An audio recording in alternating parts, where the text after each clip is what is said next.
The number one. Yeah, Kharis Radio. Many America say about small edi am so a fifi ankoma osofo ba kope bam. Afi mama ye ndo kase no mu esikwe. Aka ne mampeni abedi akire.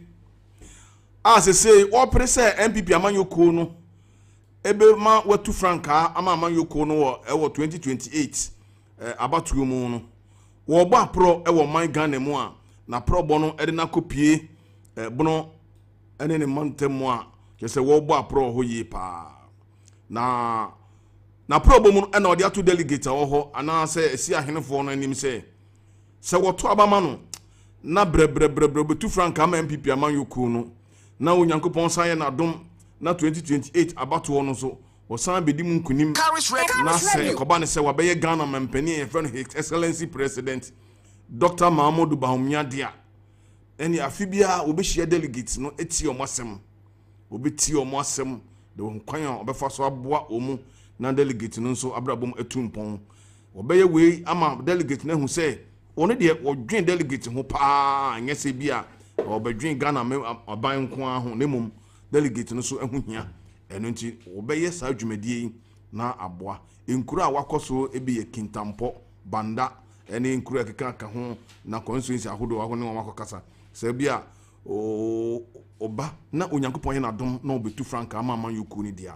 enioma be fa ama delegate papa mama ye nkotie Dr. BAWUMIA akane wo ye mampania be Kharis Radio. Meso me pese nyame adom yenya kwan at least usually said the etie no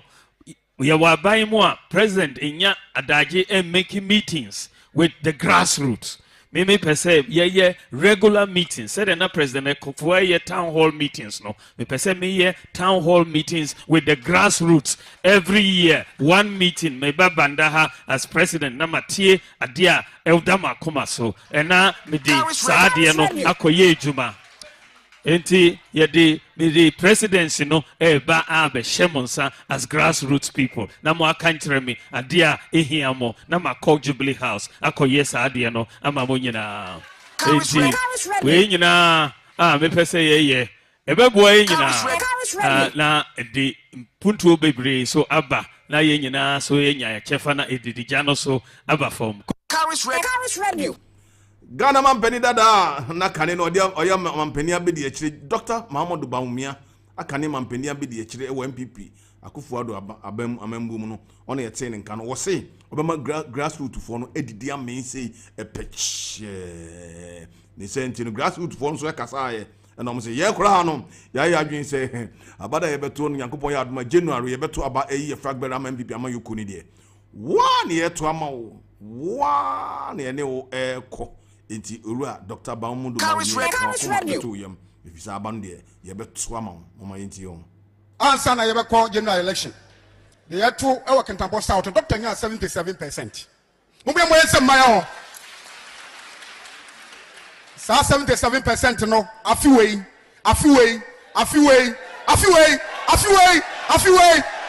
yeah man say ya no masipa entina edru Dr. BAWUMIA so mo si yansesa no Ariti abusuafo mu ni nyina nya adwene na ya nyina ya nkọ benklom na Kintampo South ya tunu boom amfama Dr. BAWUMIA na onko ni planu so no so ditumi amfama MPP ya huse papa yi yenkurase ana nkura nketo nyina oda na bam ndi mesre delegates say papa yi ontwantro okanokore ndi mum ye nyina ya ntoaba ya mfama nipa a otisei na omedi anim na dachi Ghana abesasa na yenkurase so abebis asesa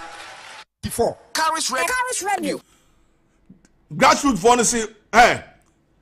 January aba beto ayi frank the tuni ama MPP ama yoko no muntu ni say boom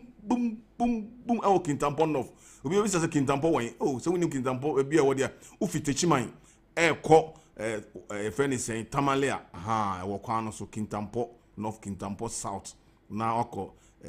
tiobodom nom ne etoato so akopem bope Kharis Radio. Kintampo ye kurubia ajidin e Ghana pa e na Dr. BAWUMIA kopi a oni grassroots for edin komo oni on kase wie no what kra no ye afie atwa mu de ye fragberry ma MPP amanyoko no say ye no kra na 77% wa ho na de ebe de ye ma boom na kese 100% na ekono mu ye to kase no so a dwumade bi ekoso na dwumade a ekoso no na efa amambo ene ne hyehyeye ahodo eso eho na sa dwumade na se ena akanen UK cabinet minister o kasa wo dwumade na se na sa minister yi o kasa no wo kire se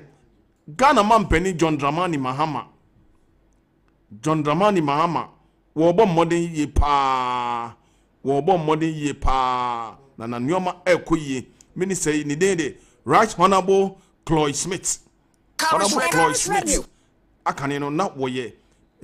cabinet minister ewo UK abontene so wono ena wo kase amemgo ndi sese de sadia gonya de she kronkron jata out jata we so operation we de no go bu ne de enema ekoye di tisiri pa no edwedie hu nsem a odi no nyomo de gugu akwan mu ebe ma edwedie tumpon ewo bibire mi ne oman Ghana mu ne de na aboa ewiase nyina no ono de hu se ekoye enti no John Dramani Mahama, His Excellency, Gunja de Shikron Jata with the operation with the Moin Pabaya and Orient. Never felt less prepared for what's coming. I see this in my commercial work and I see it for governments around the world. And I'm going to turn now to the shared imperatives for business and government. I'm going to take Ghana, our host country's agenda, as an illustration of some challenges for government. Obviously, I'm not here to endorse any party or to speak for Ghana's government, and in any case, the Minister did a fantastic job of doing that himself this morning. But I do know how hard public service is, and I wish the new administration every success in its task. As they acknowledge, the economy remains in severe difficulties and the challenges are considerable. President Mahama has set out his priorities of jobs, accountability, and prosperity for all, and he reaches for reform and the tools of transformation. The UK understands this manifesto, with our Minister, Jenny Chapman, visiting UK-backed businesses here in Accra just last month, seeing examples that are unlocking economic opportunities and jobs for both countries. So the drive to stimulate economic growth here in Ghana is really clear, along with moves on infrastructure, health, education and more in the budget and government programme. I must say I was fascinated to see in the small print of the budget some policies that are really close to my own heart. Tertiary education for disabled students, establishing continuing professional development for government employees. Shall we hear it for CPD, everybody? A centre of excellence approach to learning and capacity in government, including local governance. Mentoring, taking advantage, I understand, of the expertise of the Ghana National Chamber of Commerce and Industry, as we also strive to do through our CIPD Trust in the UK. Real-time data on labour market trends, I wish we had that in the UK. You might have seen some of our trials of our Office of National Statistics on that point. Plus labour dialogue for better solutions on wage issues, also a really hot topic in the UK right now, with our government's Employment Rights Bill going through Parliament, and indeed strikes on pay in some public services. I also see extensions of pensions coverage into the informal sector, which is really significant because the demography of pensions is a big trend ahead, and labour markets are the key to successful pensions reform. I've led legislative and executive programmes to address reform of government itself, another task that the President sets out really clearly. The enabling environment that only government can provide is critically important. Yes, a sound environment underscores government's own organisational effectiveness, but it's also fundamental to business and society as well. Government must foster a dynamic and cooperative approach by the public service to the private sector. And I'm quoting there from the original Vision 2020 document. Right Honorable Cloyd Smith. Akaneno na oye cabinet minister ewo UK abontin so sesi ameno ekasa ide. Woye penny pa president Emma Chartered Institute of Personnel and Development. Ono oye president Emma omo na ono na obo kan sesi mampeni John Dramani Mahama obo na baso se obo modern ye pa wo kansa asemi nyina wo bra na dwumedie kase bi pa ekoso a na dwumedie no Ghana labor markets or Ghana edwedie no ekoso no na okasa wo dwumedie bi a ye frɛ no Prestige HR Focus African Conference and Awards 2025 and ana okasa wase okasa asemi wo kire se edwadie ahodo nhyehyeye ahodo a Ghana mampani John Dramani Mahama gon yade shikron crown to just idea so na wo presuru de go so ndie ya koyi pa brofo na all pusani nyina no ni nyina ye bone tofa sana ekire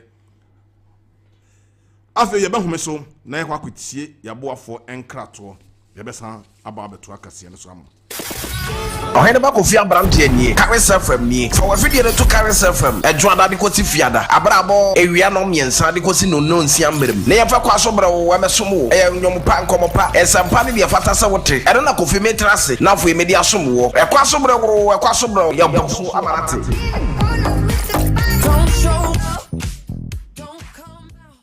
Kharis Radio. yeah boom the number one ya chipe pia Yang ara ya sasini e ya bodende na de ya na no bre ye de omoje twa so peto ho ma yen ne senti wo se ya so ye bo ho ban ne esiesie ne eja to ma nkirima enti wo be ye wa femu die na me so ma ye ma femu die de ye yesu ku hu nsem de ya pomode ne ho nsem sikasem ne ye ma nkyekere ho nsem nyina aha ane ye ka no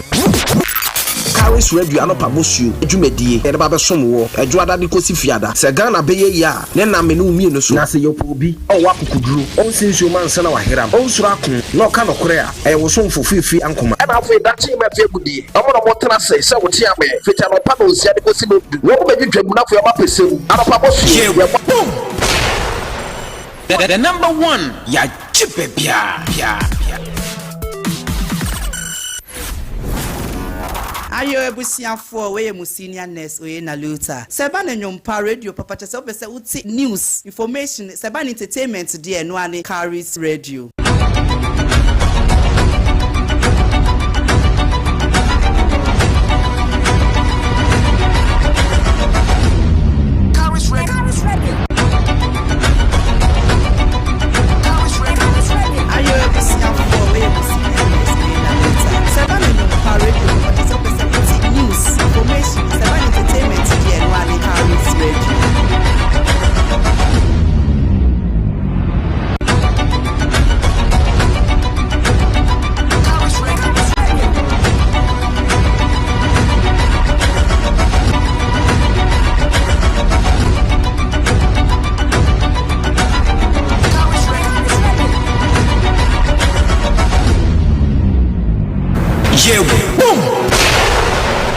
the number one ya chipe pia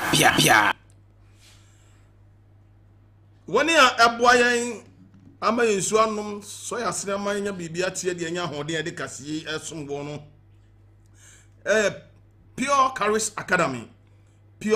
Academy fankura efitotofe wa so mekire crèche kopim JH3 totofe wa no a kan ye friend den nursery KG nursery omo de omkwan nwom to ne ase ya no ma dakakra na je sa awofo no ho aton fie no mo to makoye omadwuma anti sabre no so na omudi sua de o sabre no so na omudi sua de omo sa no mu sua de bibia wo sabre no nti akora brofo be de sebroni a ekoti ne brofo ya efi sabre ya ye nya bia nko sabre na ye nyi ne de ensa koro so ye ti asa na ye ko school no ye kaka pa ese kopo kabasa ese boss fasa obano fanabra Pure Kharis Academy na won kire no how is pronounce nyoma ye obrofum isi ye research itimi school ni de school papa say amankenye school no e wo dome pillar 2 any crossover soring na wo ifikurum school ne nefe school wo Kharis Radio hu school da na kra na ne wera ho ko vi me de me mako me kura ase ba bia me wie GSS pa ankola no hu school no almost serious Kharis Radio wo sakola we wo de no ko atna school da obeko onko obeka that is school dia mempe wo ho nti fa oba no ebra school papa ade achi ono ampo ne kondo so obeko school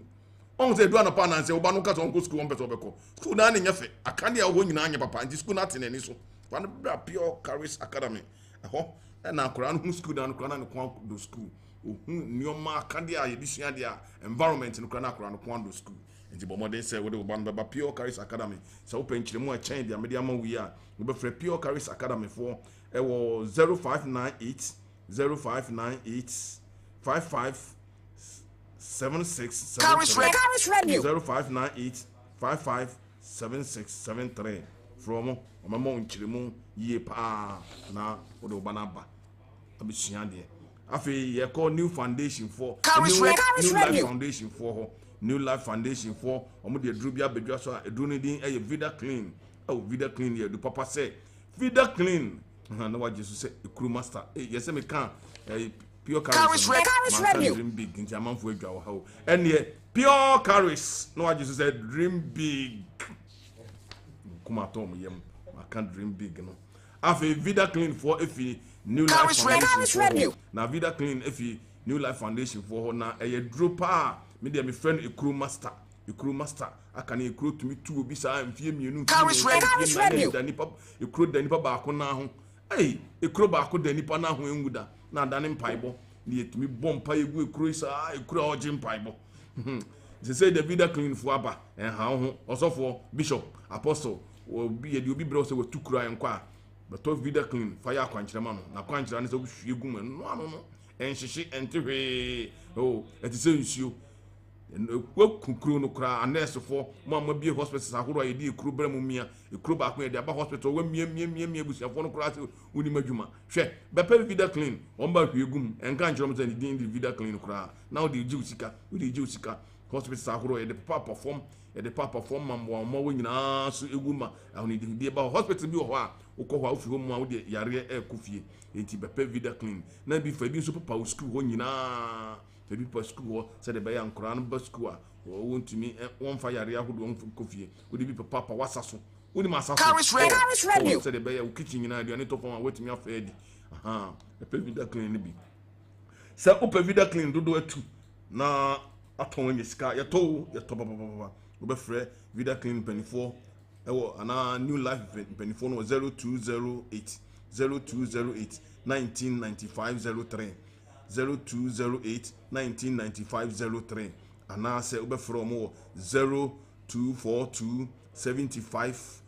64 73 0242 75 64 73 vida clean ekuru master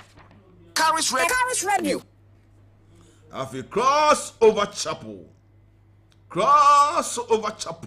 so for penny oda asafuya no ne dey his eminent bishop Samuel Kweku Ado ka kire say asafo no ya asafo a wo de usua Nyankopon asem yie pa ukọ crossover chapel mfie mienu a otisa asorobim deacon asorobim elder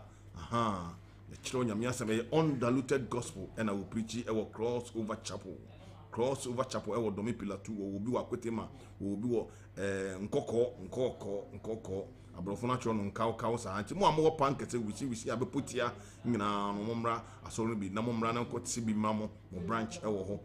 bi wo bipo no so ebi wo Ghana fana bebre nti ofre na me ya e be kire ba bi a wo no na ya kire wo ba bi a branch ni bi wa obekwa akosom ho obe from 0242 75 64 73 0242 75 64 73 obe kire ba bi a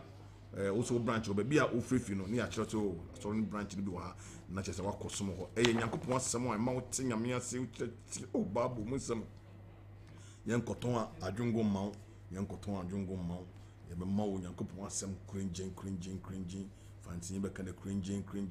Kharis Radio. Mountain plumbing and tiles works top mountain be possible on okwa ma enti won school say o for be possible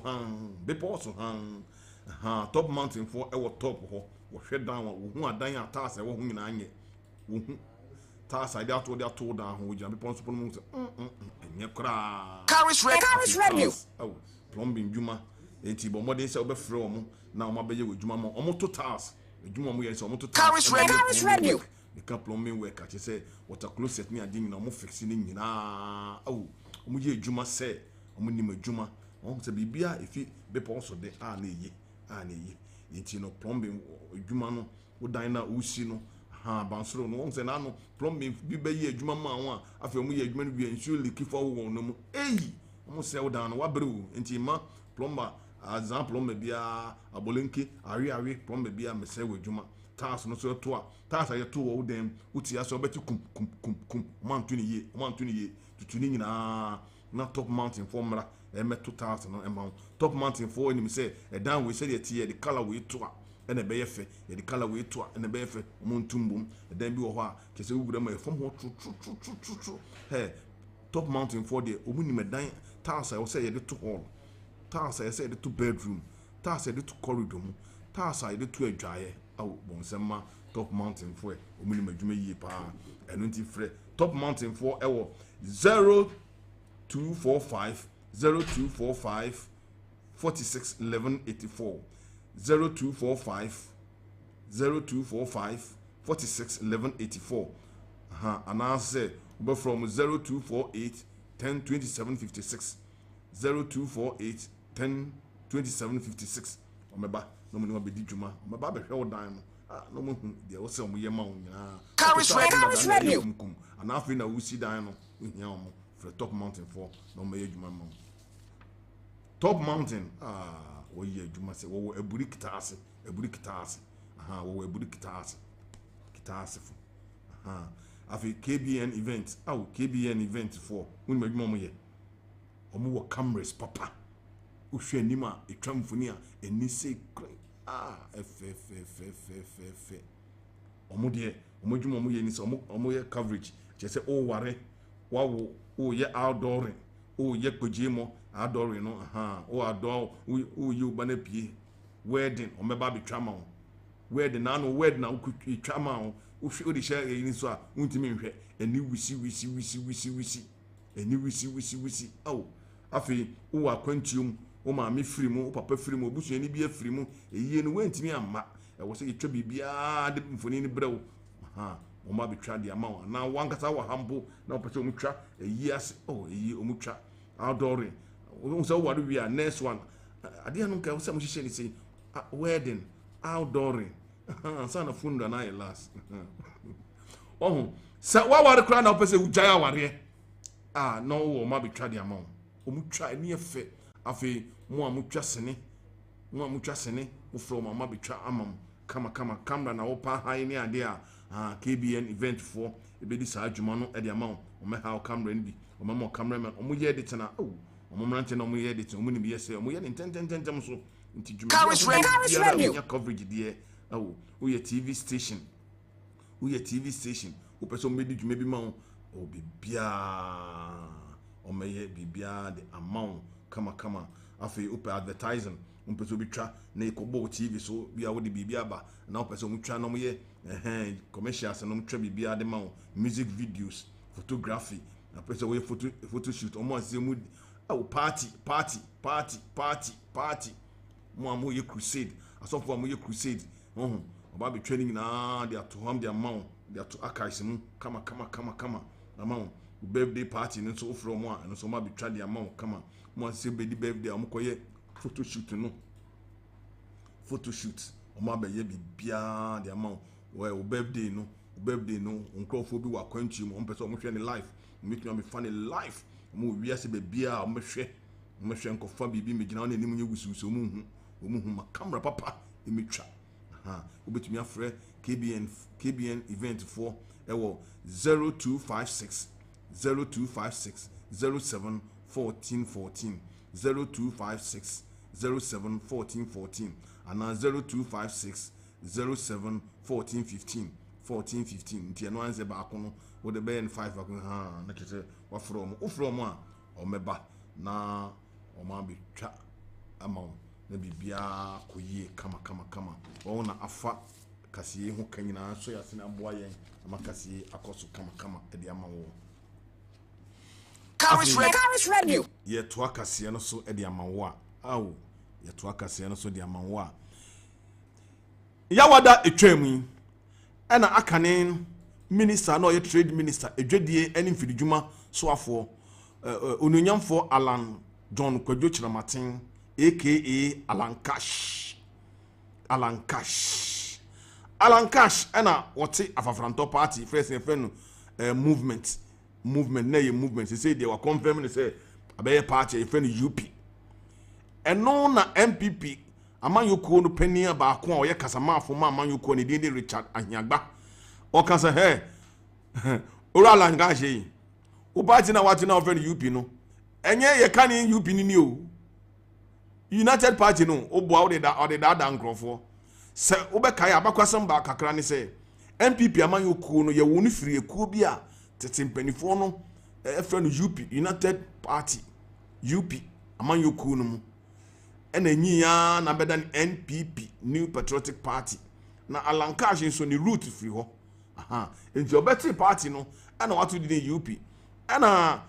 MPP aman yokuo no kasa manfo Richard Ahiagba se he obo wa o se MPP foi eyemunti ana lankash boapa ati party atu din say UP o pese wotwum nyina ko party ni mu na nye sa UP ni o enye UP na ye nananom edi baaye no nie wo de da mo enti monhwe no manko o se sa party of the UP de o matiefo nyina ne ahwefo nyina wo tie me sa bere ehu se alankash oboa enye kane UP no ni da bi enye dan kwabuzia institution ayi wo mu UP no ni o we de alankash UP edin ne se on ayese friend say edin a esara keke so what you say esekeke insuo ni nsase nanso enya de kro enti no eye kane UP no nya no ni enti montuma dwenum obo. And the second point I want to make is that to the point of well, my senior referred to him as Alan's United Party. Okay. No, I so said it is not Alan's United. No, but you call it Alan's United Party. He said, and I was rebutting it. No, don't put words. No. He said that, and I was rebutting it. I wrote that as soon as yeah, but I didn't say Alan's United Party. Please, don't go there. No. He said Alan's United Party. Yes, it is rebutted. It is not Alan's Party. I'm saying that we are not going to quibble about a United Party. But you take offense if I call it Alan's United Party. Because you are trying to get a pejorative approach to assume that it's based on one person. Because he belongs to say MAHAMA'S NDC. No, he's in charge and he has that. We have opened a broad front. Yes, we have opened a broad front. He's an interim leader. We are yet to establish the entire. I thought that was the branding of the party. Yeah, but yes, we all know that. But you can't take off from get-go and say that it belongs to Allah, which is what he's trying to do. It's not Allah in that sense. You can't. From get-go, it is Allah who is the leader. It is Allah who was the leader. He's founder and interim leader. Okay, no problem. So you can't say the party belongs in this. Of course. Allah's. That's wrong. That is wrong. Use advisory. Well, you can just use it as a. Go ahead. Go ahead. Alan's United Party is not what you want to say. It's not the same as the United Party of old. That is an amalgam of political parties brought together by certain extenuating circumstances, difficulty in time that decided to advance Ghana's multi-party democracy. To ensure that multi-party democracy in Ghana did not die at the time when Nkrumah wanted to kill it. So we, the MPP, should not worry. Yeah, don't worry. Great. Motive for me is key. If there's any MPP person out there who's we'll do a motive. Okay, we'll do a motive. All right, so let me just conclude. So the point is that Ora Richard Ahiagba oye communication director Emma MPP aman yokunu nchira okasama MPP aman yokunu ene yete ne nka no wo se omo MPP before there akatakpe inform ho enye UP na omo nananum di je omo a abeye MPP no nie we dey Alan UP Alan dia I say kotre ne kotre pass ni dia nanso be hunemu a won so nti esoro MPP titi UP no na esoro Alan UP momo home kra ye tu fa akofinfini mantem mu ye fa we jagbawe ni ya fam akogan south ni Kharis ready friends gomua out senya east ni gomua east ni akogomua central ni obewura left no ni ewura EFFUTU municipality MP awo ho de honorable ana onyonyamfo Felix honorable Alexander Afinyo Markins from Pamacho Ode Alexander Afinyo Markins nee icheme ntebode ono ana oni mpanifo mensini kratch pani a wo ho a ne dende ono so ne dende onyonyamfo kojo mensa onyonyamfo atamensa ana makambum ena na otwi mu na otwene mu weekend no omo di dwumadi ahodo kese pa wo EFFUTU municipality me ka EFFUTU municipality that is Winneba ana Simpa honyina no di sa adwuma no na wodi adwuma no wakabom na wonne krom ho MPP fo NDC fo nyina kabom di adwuma kese pa na honorable ata mensa wo ye mensi krachi penin no wo ka kire MPP fo ne NDC fo ho se de yato abawi o abane de yato awie nti de ye twen ye mpuntu ewom se me ye NDC ni nso MPP fo ne NDC fo se yato abawi ye nkambom na ye nchichiri simpa ne simpa nye krabohwe na abochiri dwa yudoma wa aba no rutu wonfo no ka kire won de mesra mala se yato abawi de wonya dam hontwu se tiefo be kaya yato abawi pinche bi ba ho pinche bi ba Winneba ana EFFUTU municipality wa ema MPP ni NDC for the boy ni obubu sandboard ne be boss ni ade court sem to kobebere ni sa huntina mpenifo on patem ho wakabo mu se no e wo se e waka won bom isan se EFFUTU de wo ye baako EFFUTU wo ye baako na won kambom na chite mpuntu emra patem ho mama yentie owura atamensa abra one MPP ni NDC etitafo edin common. This is a call. I came purposely just to tell the story. Irrespective of our political differences, we can do it with key stakeholders. Looking at Winneba, one of the key stakeholders is the MP. When you look at the core composition of the municipal assembly, the MP is part of the municipal assembly. Therefore, I came just to grace this occasion or honor his invitation. In other words, just to send a signal to everybody that indeed it is a collective responsibility. If we want development, it's a matter of all of us coming together to unite. If we want development, it's a matter of doing away with our political colors. Extreme partisan will do away with it. If we want development, it's a matter of, yes, indeed, whatever you are being possessed, whatever God has given you, you blend with others to help lift the image of. Ne yani ani so menja EFFUTU aso omenyemba Kharis radio na e kasa no fanti fo ni brofo wala brofo what brofo ankasa wanato na o kasa hwe o se bi ya fra me maba MPP fo na edi dwumadi maba ye nyina ye nkambom na mpuntu embra EFFUTU mi NDC ni enkyere se ye mpiam mpuntu enko so ona mo afanya market edi anim na mpuntu bi ba me som ama ye simpa etumpon ama ye krabehwe enti se de yato abawie sa wontwu nyina yenjai